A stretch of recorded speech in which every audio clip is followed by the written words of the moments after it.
Praise Lord, जय मसीह की।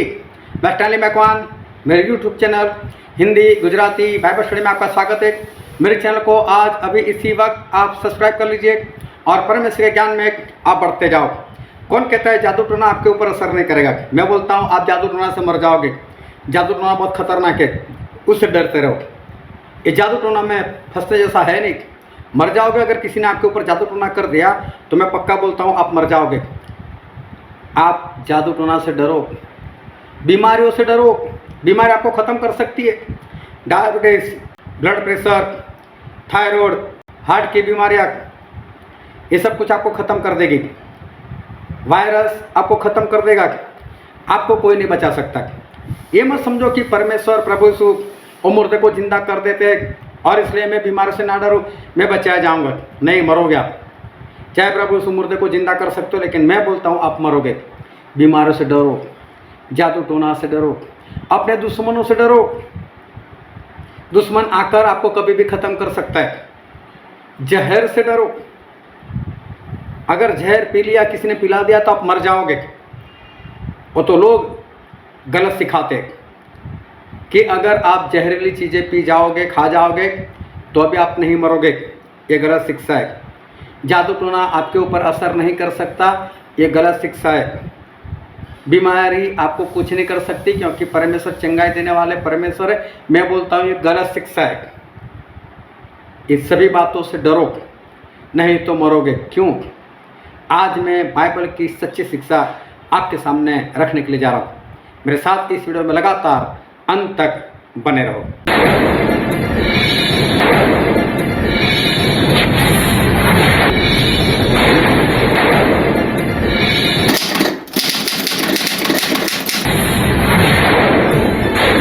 सबसे पहले मैं बात करता हूँ बीमारियों की। क्यों बीमारियों से डरना चाहिए? क्यों थायराइड से डरना चाहिए? क्यों शुगर से डरना चाहिए? क्यों लकवा होने से डरना चाहिए? क्यों ब्लड प्रेशर की बीमारी से डरना चाहिए? लोग सिखाते हैं हमारे परमेश्वर महान, हमारे परमेश्वर सर्वशक्तिमान, हमारे परमेश्वर राजाओं के राजा, वो तो मुर्दों को जिंदा कर देते। उस विधवा का बेटा जो मर चुका था, प्रभु ने उसको जिंदा कर दिया। अरे तो कुछ भी नहीं। यार की बेटी मर चुकी थी, उसको जिंदा कर दिया। अरे तो कुछ भी नहीं। लाजर मरे हुए 4 दिन हो गए थे, 4 दिन से दफन था, तो भी परमेश्वर ने उसको उठा लिया। क्यों डरना हमें? क्यों बीमारी से डरना? लेकिन मैं बोलता हूँ डरो। इसका कारण है, मैं ऐसे नहीं बोलता। लोग आधा अधूरा प्रचार करते और मैं आधा अधूरा प्रचार करना नहीं चाहता। मैं स्पष्ट आपको बताता हूँ और बाइबल से बताता हूँ। व्यवस्था विवरण उसका 28वां अध्याय और वचन 15। परंतु यदि तू अपने परमेश्वर यहोवा की बात न सुने और उसकी सारी आज्ञाओं और विधियों के पालने में जो मैं आज सुनाता हूँ चौकसी नहीं करेगा, तो ये सब शाप तुझ पर आ पड़ेंगे। परमेश्वर कहते हैं कि यदि तू अपने परमेश्वर यहोवा की बात नहीं मानेगा, उनकी आज्ञा को नहीं मानेगा, तो ये सारे शाप तुझ पर आएंगे। कौन कौन से शाप आएंगे? चलो मैं आगे पढ़ता हूँ। 21 वचन। और यहोवा ऐसा करेगा कि मरी तुझ में फैलकर उस समय तक लगी रहेगी जब तक जिस भूमि के अधिकारी होने के लिए तू जा रहा है उससे तेरा अंत न हो जाए। परमेश्वर का वचन ऐसा कहता है कि बीमारियां उस वक्त तक रहेगी जब तक तू मर ना जाए। क्यों? तू परमेश्वर की आज्ञा नहीं मानता, उनकी आवाज़ को सुनता नहीं, तो फिर तो बीमारी आएगी, फिर तो आप पक्का मरोगे। और आगे पढ़ता हूँ मैं इसका 22वां वचन। यहोवा तुझको क्षय रोग से और ज्वर और दाह और बड़ी जलन से और तलवार से और जुलस और गेरू से मारेगा, और ये उस समय तक तेरा पीछा किए रहेंगे जब तक कि तू सत्यानाश न हो जाए। तुझे बुखार हो जाएगा, तुझे टीबी हो जाएगा, तुझे जलन हो जाएगी, और ये सब कुछ तब तक होगा जब तक तू पूर्ण रीति से खत्म ना हो जाए। परमेश्वर का वचन है। आज्ञा नहीं मानोगे तो बीमारी आपको मार देगी। वादा प्रचार करते, वादा सिखाते और परमेश्वर मुर्दों को जिंदा करते, तो ऐसे ऐसे मुर्दों को जिंदा करते क्या? दवाई लेकर मर जाओ, परमेश्वर जिंदा करने के लिए आ जाएंगे। आप अविश्वास में मर जाओ, परमेश्वर जिंदा करने के लिए आ जाएंगे? कुछ नहीं होगा ऐसा। परमेश्वर क्या क्या नहीं मानोगे और बीमारी आएगी तो बीमारी में मरोगे, आपका अंत हो जाएगा। अब ये मत समझना कि ये पुराने नियम की बात है। मैं बोलता हूँ पुराना नियम क्या परमेश्वर की ओर से नहीं था? क्या नया नियम वो परमेश्वर की ओर से नहीं? क्या दोनों के परमेश्वर अलग अलग हैं? दोनों के एक ही परमेश्वर है। इब्रानी 13:8 में लिखा है कि प्रभु यीशु आज कल और युगानुयुग एक सा ही है, वो कभी नहीं बदलते। ये मत समझना कि परमेश्वर बदल जाएंगे। नया नियम आपको अच्छा क्यों लगता है? क्योंकि नए नियम में जो परमेश्वर, जो बदला लेने वाले परमेश्वर है, वो परमेश्वर मसीह बनकर आए थे, इंसान बनकर आए थे, छुटकारा देने के लिए आए थे। इसलिए लोगों को कैसा लगता है, यीशु अच्छे, यीशु अच्छे, नया नियम बहुत अच्छा है। अरे वो यीशु वही पुराने नियम में न्याय करने वाले परमेश्वर थे, जज थे, और वही नए नियम में वही जज बनने वाले। लेकिन अभी मसीह बने ना, छुड़ाने वाले, बचाने वाले, इसलिए आपको बचाए जा रहे। लेकिन आपका सामना मसीह से नहीं होने वाला, आपका सामना जज से होने वाला है। मसीह यीशु से आपका वास्ता नहीं पड़ने वाला है। जब आप मर कर जाओगे, या तो जिस दिन प्रभु यीशु इस धरती के ऊपर आएंगे उनके लोगों को लेने के लिए, तब वो जज बनकर आएंगे। आपका आमना सामना यीशु मसीह के साथ नहीं, यीशु जज के साथ होने वाला है। तो दोनों नियमों को अलग मत करना, दोनों नियम देने वाले एक ही परमेश्वर है। इस बात को ध्यान में रखना। नए नियम में भी बाइबल में लिखा है, जब एक इंसान 38 साल से बीमार था, प्रभु यीशु वहाँ गए, उसको चंगाई दे दी।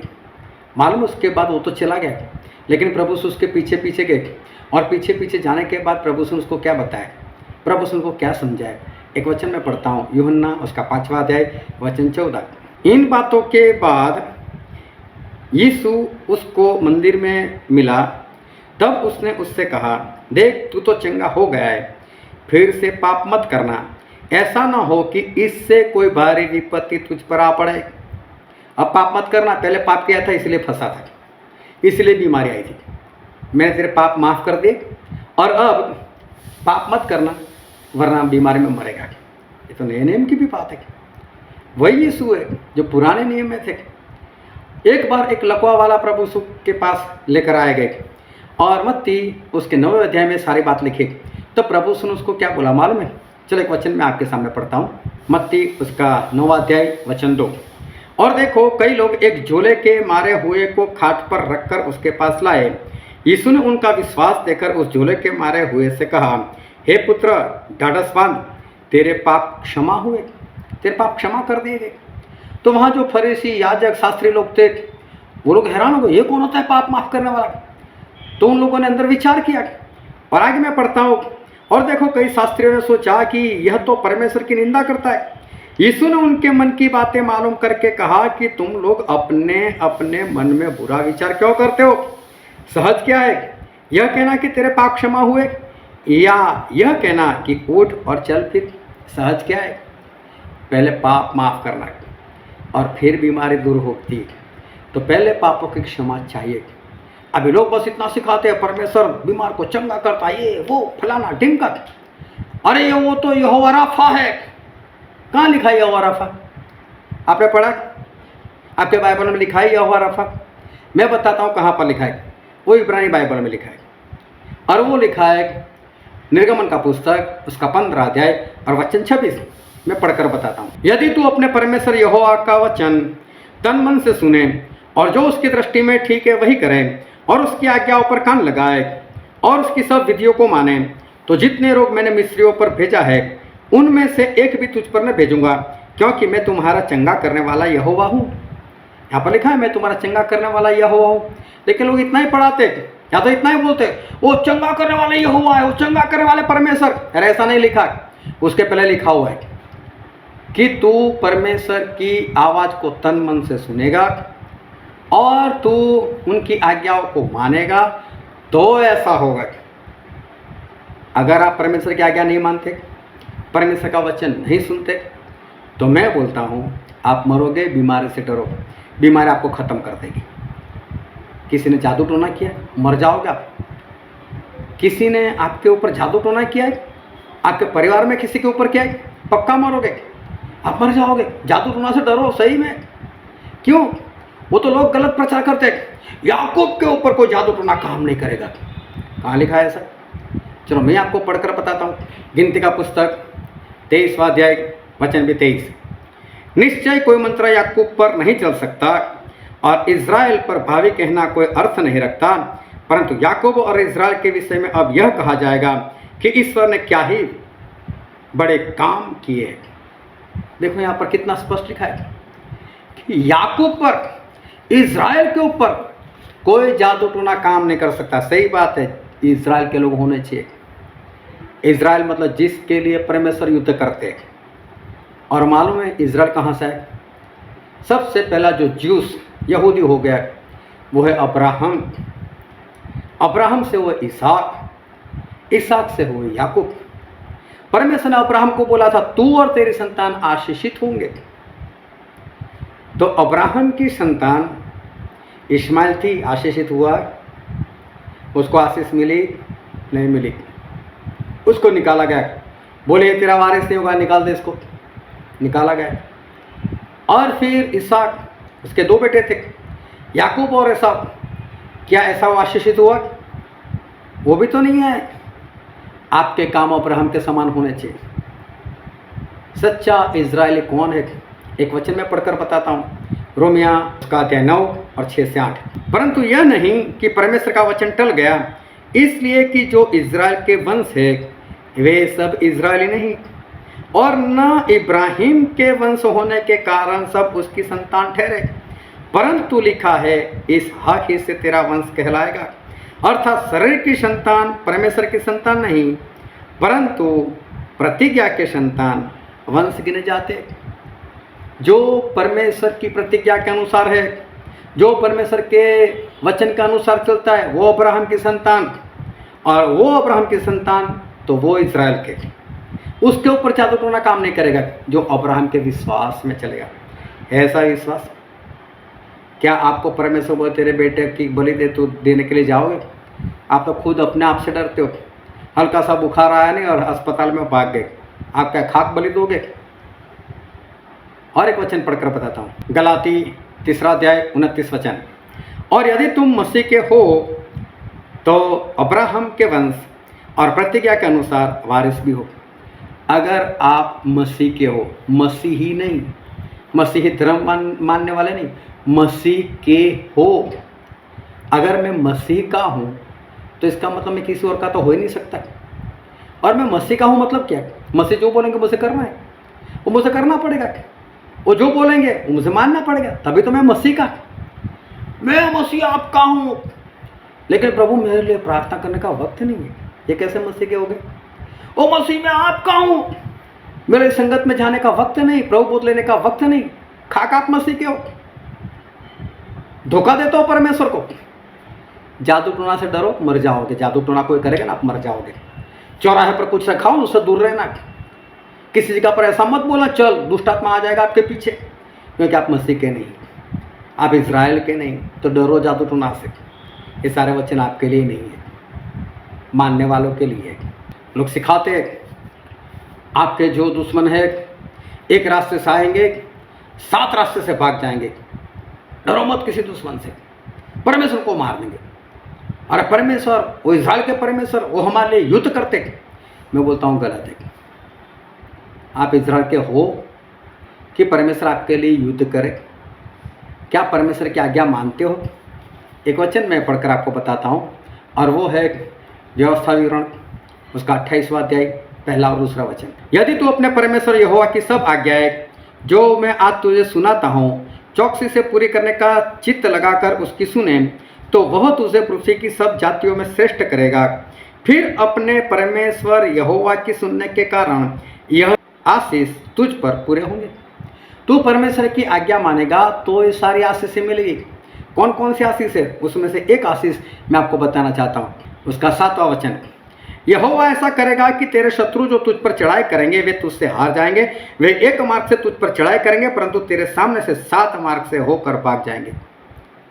एक मन होकर आएंगे और ऐसे भागेंगे कि जो रास्ता उनके हाथ में है उस रास्ते से भाग जाएंगे। लेकिन किसके लिए? जो परमेश्वर के वचन मानता है, आज्ञा मानता है, उसके लिए। आप मानते हो? आप मानते हो तो ये वचन आपके लिए। मैं बोलता हूँ अपने दुश्मनों से डरो। अगर आप परमेश्वर के वचन को नहीं मानते ना, उनकी आज्ञा के अनुसार नहीं चलते ना, तो मैं बोलता हूँ डरो, अपने दुश्मन से डरो। आपका दुश्मन आपको कभी भी खत्म कर सकता है। जादू टोना से डरो, जादू टोना आपको कभी भी खत्म कर सकता है। बीमारियों से डरो, बीमारी आपको कभी भी खत्म कर सकती है। गलत प्रचार में मत फंसो, परमेश्वर की आज्ञा मानना सीखो। परमेश्वर की आज्ञा अगर आप मानोगे तो सारे वचन आपके लिए काम करेंगे। लेकिन परमेश्वर के वचन के अनुसार आप नहीं चलते, आप एक सिर्फ नामधारी मसीही हो, तो मैं बोलता हूँ जादू टोना आपको ख़त्म कर देगा। उससे डरो, बीमारी से डरो, बीमारी आपको ख़त्म कर देगी, दुश्मन आपको ख़त्म कर देंगे। और एक बात मैं आपको बताना चाहता हूँ कि लोग ऐसा सिखाते हैं, अरे कोई आपको जहर भी पिला दे तो भी कुछ नहीं होगा। मैं बाइबल से पढ़कर बताता हूँ आपको। मरकुस उसका 16वां अध्याय 16 से 18 वचन। जो विश्वास करे और बपतिस्मा ले उसी का उद्धार होगा, परंतु जो विश्वास न करेगा वह दोषी ठहराया जाएगा। और विश्वास करने वालों में ये चिन्ह होंगे कि वे मेरे नाम से दुष्टात्माओं को निकालेंगे, नई नई भाषा बोलेंगे, सांपों को उठा लेंगे, और यदि वे नाशक वस्तु पी भी जाए तो भी उनकी कुछ हानि न होगी। वे बीमारों पर हाथ रखेंगे और वे चंगे हो जाएंगे। सिखाते हैं लोग, अरे जादू टोना का ये खिला दिया, वो खिला दिया। डरो मत ऐसे खिलाने पिलाने से। मैं बोलता हूँ डरो। किसी ने आपको जादू टोना वाला कुछ खिला दिया, पिला दिया, मर जाओगे। क्यों? यहाँ पर स्पष्ट लिखा है, जो विश्वास करे बपतिस्मा ले उसका उद्धार होगा। आपने विश्वास किया, विश्वास करके बपतिस्मा लिया, आपने पवित्र आत्मा पाया, आप वचन के अनुसार चलते हो, तो ये वचन आपके लिए। नहीं तो फिर कोई भी आपको कुछ भी खिलाएगा पिलाएगा, आप पक्का मरने वाले हो। और इसलिए मैं कहता हूँ वचन के अनुसार चलो, तो ये सारे वचन आपके ऊपर असर करेंगे। नहीं तो जादू टोना, बीमारियाँ, ये सब कुछ आपको ख़त्म कर देगी। उससे डरो। परमेश्वर आपको आशीष दे। आमीन।